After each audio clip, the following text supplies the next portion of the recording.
This is a screencast on Nathaniel Hawthorne's The Minister's Black Veil.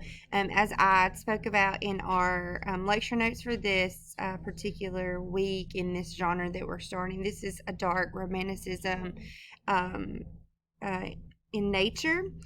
The story is meant to be a parable, which if you, when you were little, if you attended church, you probably remember a lot about parables that your Sunday school teachers would tell you and about Jesus and the stories that he attempted to tell, the lessons he attempted to teach by telling little simple stories that were used to illustrate a spiritual or a moral lesson. So basically what happens is small town, Milford it is, and it's a very small town, small church, small congregation, and one day their Reverend Hooper shows up to the service wearing a black veil over his face, and so it completely covers his face, and it's dark. It's not solid though, like you can see like faint out the outline of his face, and if he is speaking you can see his mouth moving and you can see his teeth obviously and his eyes,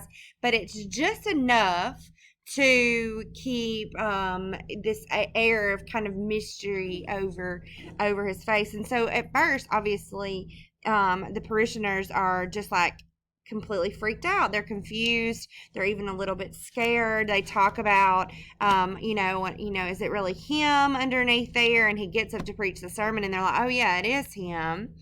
And so they are all having their own conversations about it. I don't like it. He's changed himself into something awful only by hiding his face. Other people are like, oh, he's gone crazy. He's gone mad. And so they're all whispering. It's a small town, gossip kind of would do. And he gets up to preach the sermon. And the sermon that day is not a terrible or horrible subject. A person is talking about sin and the secret sins that we have inside ourselves. But the fact that he's wearing this veil has such a profound effect on the congregation. Like even some woman had to get up and leave because she was so afraid of what happened. So he gets up there, and he wasn't a great preacher before. I mean, he did his job and he preached his sermon, but he wasn't kind of like a hell and brimstone type preacher. And so he gets up there and he's given this sermon, and it has such a powerful effect on everybody in the congregation. They even say that it is greatly the most powerful effort that they have ever heard from their pastor's lips. And so he's talking about the secret sin that we all have, that we hide from our nearest and dearest. And let me make sure that I'm on the right page so that I can, I'm still on 370. I'm sorry. I'm just trying to go along with the text. Yeah, here it is. He's talking about secret sin and those sad mysteries that we hide from our nearest and dearest, and when fain conceal from even our own consciousness, even forgetting that the omniscient can detect them. These are those mysteries, our secret sins that we hide from others, that we attempt even to forget about ourselves, and we even forget that God can see all and know all. He's omniscient. And so we even forget that. And every single member of the church service is feeling like he has come in and got in their face on this particular subject, and they are quaking. The hearers quaked as they're listening to this sermon, and each one felt as if the preacher had crept upon them behind his awful veil and discovered their hoarded iniquity of deed or thought. They all take it to heart that they're speaking to that themselves, like specifically. And so at first you kind of think, oh, he's preaching about sin, and not just any sin, but like the secret sin that we try to keep hidden. And so he's worn this as a prop to kind of get his congregation thinking, oh, this is a really good prop for this particular sermon. And that would be great, except that he continues to wear the veil. Like, so for the rest of the day, he has to do a funeral, he's got the veil on. He has to do a wedding, he's got the veil on. And so everybody is, really confused. So obviously it's not just a prop that he wore to make the sermon more powerful, which it had that effect.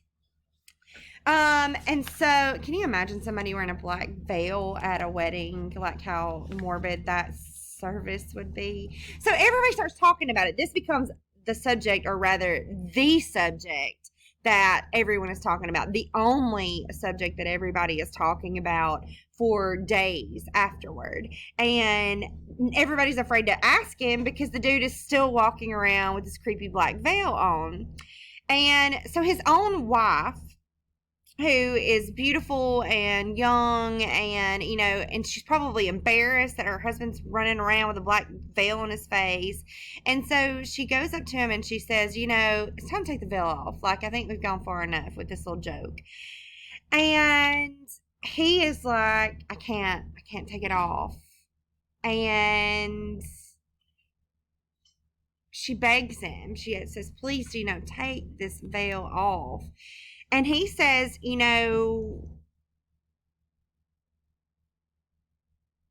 it's a symbol, and I'm bound to wear it forever, both light and darkness, in solitude and before the gaze of multitudes. As with strangers, so with my familiar friends. No mortal eye will see it withdrawn. This dismal shade must separate me from the world. Even you, Elizabeth, my wife, you can never come behind it.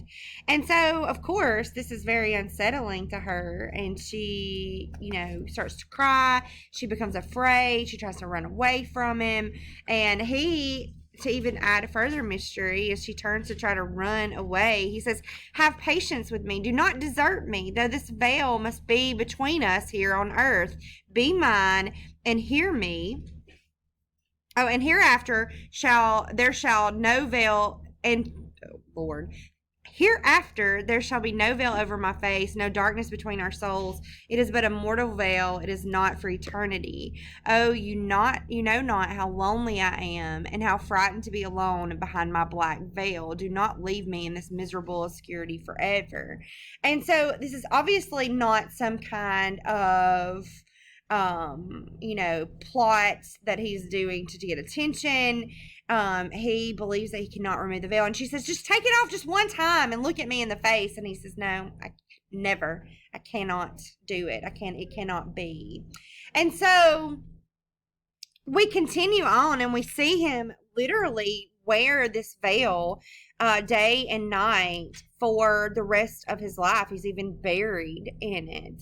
And so clearly, what we kind of initially thought as a kind of a PR, kind of a ploy is definitely he's hiding something. He's hiding some dreadful secret. It mentions several times that is, kind of what they come to believe about it. Okay, so the veil itself is the secret sin. It's hiding his true, or one's true nature. And it's also the external face that we wear to comply with society. So we all have things that we are hiding, or things that we are that we don't want other people to see. And so we wear a face. It just doesn't particularly happen to be a black veil that we're wearing around in public. And so that's really what the lesson, when we see somebody like that, we see the veil, obviously it makes us very uncomfortable, and it makes us a little bit afraid. It makes us a little nervous, like it did the townspeople. And it kind of spurn their busybodiness where they're running around and gossiping about him. What can it be? And they go through all these different scenarios. But it's important to know that he never wavered in his conviction. He wouldn't even remove it for his own wife at home. He slept in it. He stayed in it day and night. And so I think that was a lesson for the parishioners as well, that, they needed to reveal their true selves and not hide their sin. So he, as a result, he lived an isolated life, and a sad life. So a lot of people try to compare the black veil to the crown of thorns that Jesus wore, which represented all sin. Christ died for our sin, and so there's a lot of comparison historically to the crown of thorns that Christ wore, and